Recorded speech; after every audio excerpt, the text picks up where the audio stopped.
Continuing from last week, Amy shares more of her healing from and surviving narcissistic abuse. Take a look. Oh, and don't forget to like, share, and subscribe. You're here, you might as well subscribe to the channel. All right, let's go.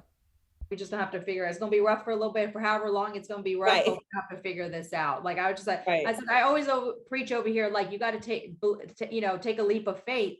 Well, this is like, you got to take your own words now, take your leap, you'll survive, but you can't be in this, and it can't be any worse than what you're living here.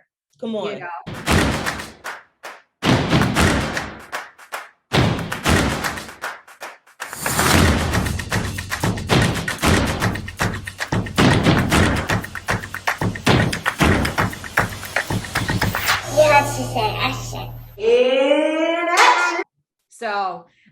So that's what really helped me to leave was, and then what a lot of people don't realize is after you leave, your mind is so scrambled, like you have no idea what's going on because you've been gaslit for however many years. You don't know what reality is. You don't know what's up and down, left and right, and you're just trying to figure out what happened. So I am grateful to a friend of mine who did come in at the very beginning, who was clutch when I was homeless. Her name is Stephanie. I call her my angel on earth.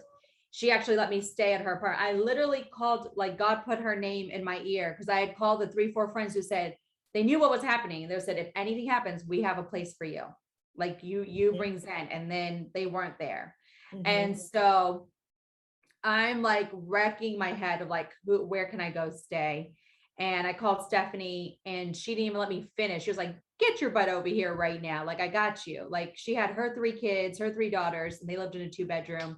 And I stayed with her for a week. And what she did for me, I will forever be grateful. And I look up to her for it because I know that's something that I work on for myself to be able to do to someone else, is that she gave me space to talk without any judgment. She wasn't like, Amy, we already talked about this. Anything. Right. Oh, we're gonna talk about this again. Like, get over it. He's a loser. Like, she just let me talk and say, and she was like, yes, that sucks. I'm sorry. You want a hug? Like, she was just validating my feelings. She gave me exactly what I needed.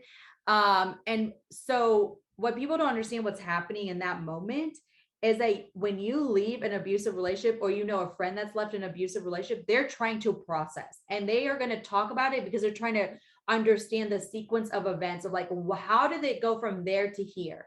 And so they're going to keep talking about it over and over and over again until it finally clicks for them. And we can't put a time frame on that. I don't know how long it will take for that person for it to click. So if you're on the other end and you're like, why do they keep talking about it? It's because they're processing what happened and they're processing it out loud. Like they're just trying to make sense of what happened. Right.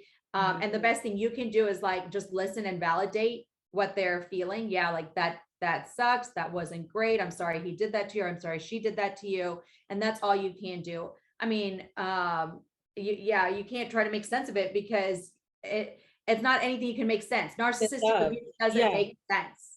So you'll never be able to you can't fit a circle in a square peg. It's not possible. You'll go crazy trying to understand why he or she did what they did during that abuse, So just allowing that person to be able to process it. And I just want to add one other thing is what I learned during my time of after I left in my healing process is that I can be a victim and I can take personal responsibility for my part in that. And what I mean by that, because like some people will use it for like physical abuse. So it's my fault that he hit me, like kind of thing. That's not what I'm saying, but I have to, if I'm being truly honest, so that I don't repeat the same exact mistake. I chose to ignore my intuition and gut. Come on. I chose to look past the red flags. I chose that. It didn't make sense, but something in me, so I'm not going to beat myself up for it. Everything happens for a reason, but I can take personal responsibility so that I know what to do the next time if I encounter something similar, to be like, this is where you take responsibility for yourself so you don't repeat the same pattern. This person is clearly gaslighting you. And you can either accept the gaslight and repeat the pattern, or you can stand up and say, I will not allow this and keep it moving. Yeah. And so two can coexist in the same plane. You can be a They victim to absolutely abuse, can. and you Yeah. can take personal responsibility for it. Yeah. I appreciate you saying that because I went through the same process, learning how to take responsibility. I don't take responsibility for his actions. I take responsibility for mine. For what did I do in this? I didn't cause this for this to happen to me. But once I realized what was going on, I chose to go back. I chose, not to listen to my gut. My gut told me, girl, don't you dare. You better not. Yeah. And I was like, well, but I can help. Right. Didn't listen to my gut. I take responsibility for that. I take responsibility for not following my intuition. I take responsibility for choosing to stay after I knew, because first I didn't know, Right. but once I knew and I chose to stay, that was my choice, that I can't blame him for that. I can't blame him for me staying, like. I want to add that for part of the healing journey. If you truly want to heal from the abuse, you've got to let go of the blame. Be honest. Yeah. You cannot blame him. You cannot be vindictive. You cannot be revengeful. You cannot be following his move. You cannot he does not, he or she does not exist in your life any longer. And if you have a child with them like I do, then to a certain point where I keep it strictly to the child, the conversation, everything else is irrelevant to me. I don't care about your big deals and this and that and traveling and who his new girlfriend is. Like, that has nothing to do with me. It has, I keep it strictly to the safety and for my son and development of our child. But if you are consumed with blaming him or her for the demise of your relationship, if you are consumed of seeking revenge, if you are consumed with anger, you are only delaying your healing process and to move on. So and you can go through those emotions. I went through those emotions. I won't say that I didn't. There was a point where I was revengeful. There was a point, I'm a Scorpio, so when that stinger comes out, it's woo, steer clear. So the stinger came out a few times. I was angry. I had a lot. You go through a lot of roller coaster emotions, and finally I told myself, like, does this feel good to you? Does it help at all? Because at the end of the day, being angry all the time, like, it is what it is. He is the way he is, and he is choosing not to share because he is a lot older than you, and he has done a lot. He's done a lot of things, not only to you, to a lot of the other previous relationships, and he's like, he cannot change. But you have the ability. You have awareness. You are introspective. And this is not healthy for you or your son, because how are you going to receive abundance? Your rightful of abundance if you're so busy focusing on the negative and the scarcity and the lack and all of this, that you're just prolonging that. So eventually it just like clicked and be like, you know what, I want to heal. I don't want to be stuck in that space. And that's why I've been able to move so quickly to where I am now, is because it just like, in that first 6-7 months, that's when I was like, I'm not doing it. The other part of what I want to say in the healing journey is it will also be delayed, not up to you sometimes, if your basic needs have not met. So I couldn't really truly start on my healing journey because I didn't have a place of my own. Yeah. That is a basic need for a human, food, shelter, and clothing. And because I didn't have shelter, my own home, it was, I was still in like a fight or flight mode, I was still in survival mode. I couldn't really just relax. And until I got my own, like, I left him Christmas 2018, and I finally got my own space of August 2019, which is 8 months later, where I was able to have my own apartment. That's when I truly was able to just become a blob on the floor, and then heal and rebuild myself into what I am today. So that's also another thing. It would be very difficult for anyone, I would tell you, to start your healing journey of those basic needs, and just be patient with this yourself.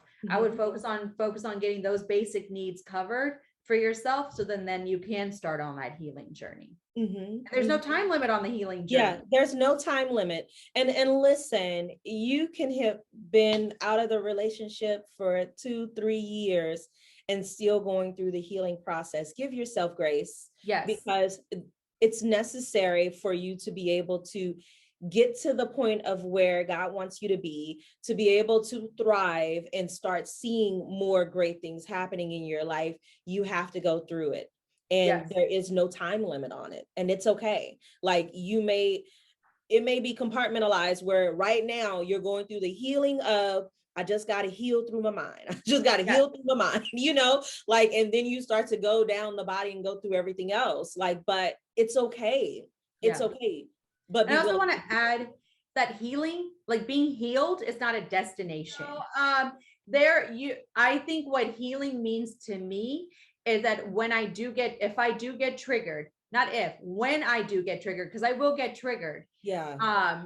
You're dealing with different personality types. So whether it's with a friendship or a family member or a significant other, it's how I choose to respond. That determines how healed I am. I can succumb to it and get triggered and react and be reactive, or I can step back and be like, wow, that was a trigger. I need a moment and I need to process this, and I need to see how I need to then deal with this situation. It really requires you to be honest with yourself, and then to be able to communicate that, to whoever it is, to be like, this was a trigger. It has nothing to do with you. It has everything to do with me. And I need to just process X, Y, and Z. So I think that's when you can realize, like, wow, I've come a long way in my healing journey. I love that you use that word triggered, because I think about in one of my classes, and we're talking about forgiveness, and we're talking about the process being able to help clients go through forgiveness. And if those that don't know, I'm studying mental clinical health right now. So they're talking about forgiveness and how to help someone go through the journey. And one of the things that they were talking about is the words that we use with people. And it's better to say, I noticed that was a trigger of yours. Could you share more?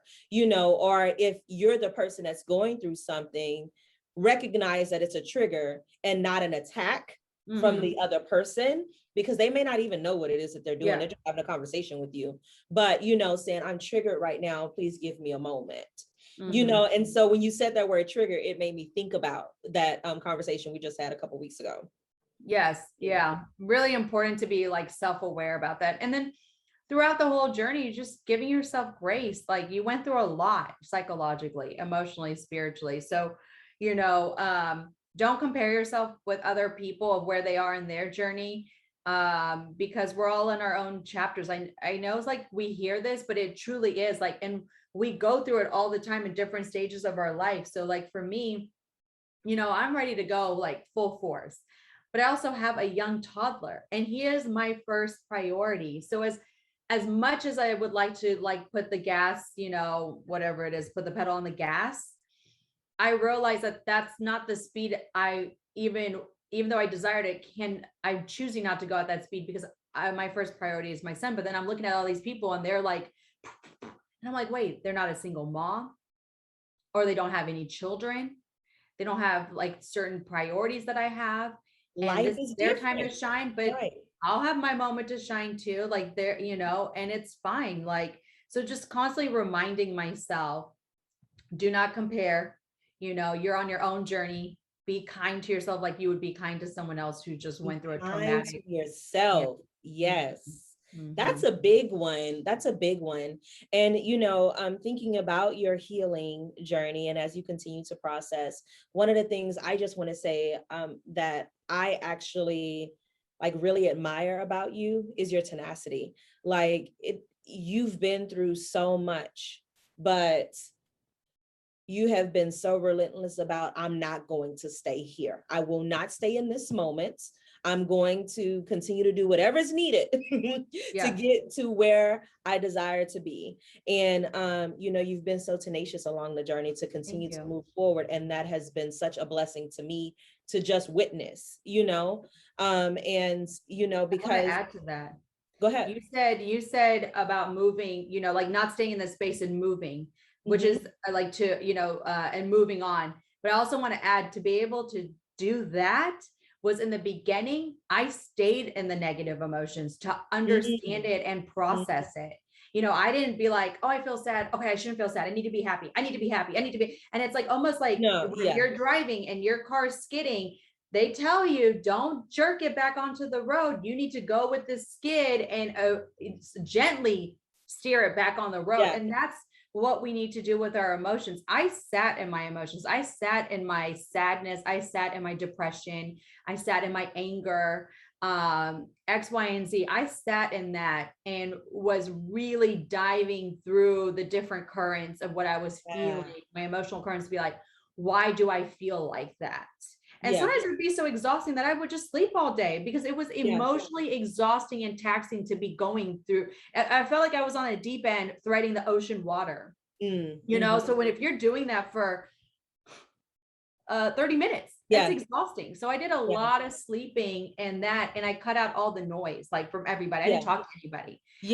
And that part I remember too. And I love that part about you as well, because you did what was needed for you in the moment that you were in.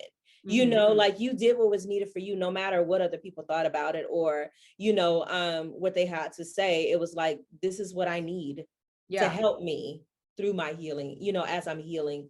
I lost a friend during that process because she didn't like the way I went about it, in terms of telling her that I was going to shut off from it. Like, I called my closest friends and said, hey, don't worry about me, but I'm going to be like, I'm going to be going under the radar for a little bit, including like social media. And I just need to be by myself. And I just need to be in solitude as much as possible, raising a toddler, you know, with a toddler.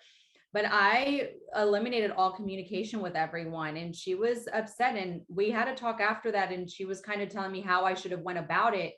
And for me, it was like, well, if you're drowning and you don't feel like you're about to survive, you don't have time to think about how to tell someone you're like, I'm drowning. Like, you're just like, you know, and I realized, like, you know, some people, like, if you're watching this, you may come across someone telling you how you should have done this and how you just went through some stuff. And, you know, I don't have time to manage. Like, I need you. If you're my friend, then you will also give me grace in the way I went about it. And I was okay losing that friendship because I was also respectful enough to even tell her that I needed to go in solitude. And if she couldn't even respect that I even told her, maybe it's not the way she would have done it, whatever. You know, it is what it is. Those are the type of friends. Like, I'm also now going through that experience. It has opened up my eyes. Like, we have been so conditioned to a lot of hypocrisy, and what friendship looks like, frenemies and all of this stuff. And if it doesn't like legit look like support and love, I don't want it. Like, I'm okay saying I only have 3, 4, 5 friends. I don't need to say that I have 20 million. 20, friends. Right? If you are like, oh, Keisha, yeah, congratulations. I can't believe she got that. Like, I'm so for real. I don't want that. Like, I don't want you. I don't want you. Congratulating me. You're not really happy about it. Right. And so, you know, also what you will realize during the healing process, because you are really like a butterfly emerging from a cocoon, you're going to start shedding things that no longer serve you. And some of the shedding may be people that have been in your life for a very long time that you didn't realize were never, ever serving you. They didn't make you happy. They were not on your side. They were not on your team.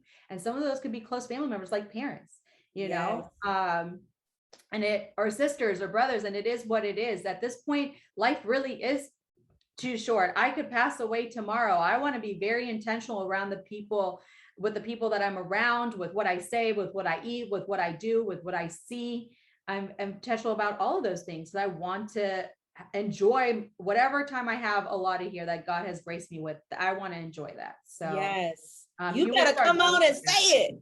Yes.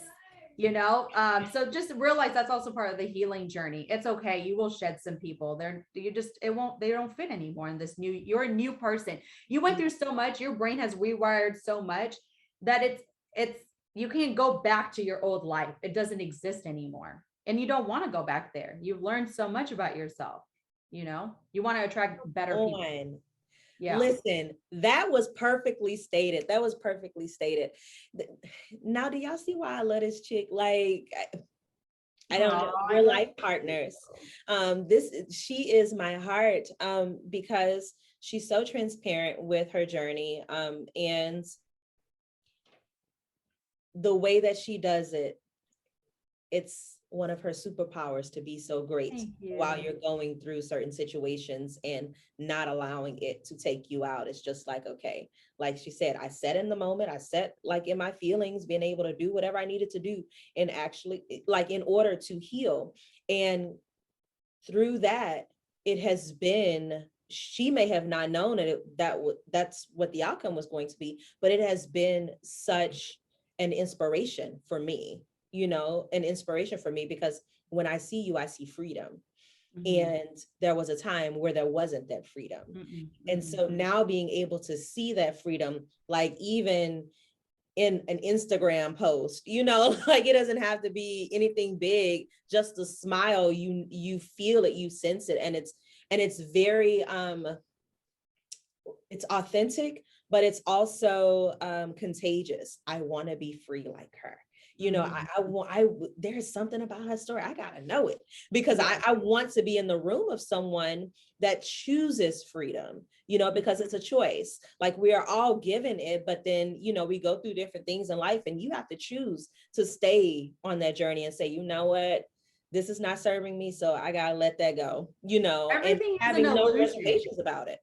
I said everything's an illusion. Nothing is real. Nothing is real. So when you realize that nothing is real, you can move a little bit differently. When you truly are not worried about other people. Like most people don't want to have difficult conversations because they're afraid maybe their significant other is going to leave. Well, you already know what's going to happen. That's why you're choosing not to say that. But it's like, it also is coming from scarcity mindset, because you feel like you will not get anything better, or this was it, and that was it. And that's just not how the world works. And so once we get over the fear of losing people, I want to lose people. Like that's my goal. Let me lose you, because if you're not a good fit, I'm going to speak my mind. If that hurts your feelings or whatever, so be it. Bye. Because now you've opened up space for someone who I do want to be with me, and it's mutually beneficial for both of us.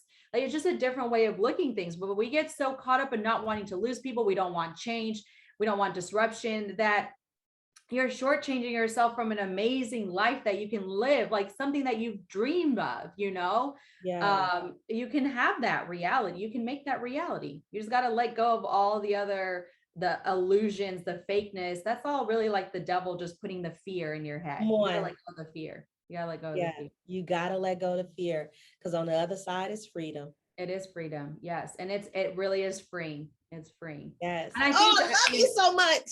I think that's what I think, because now I've been saying it, and it's like, I've been practicing it, and now I'm finally living it. I do believe that that's what people are now seeing translated through my social media, because I realize,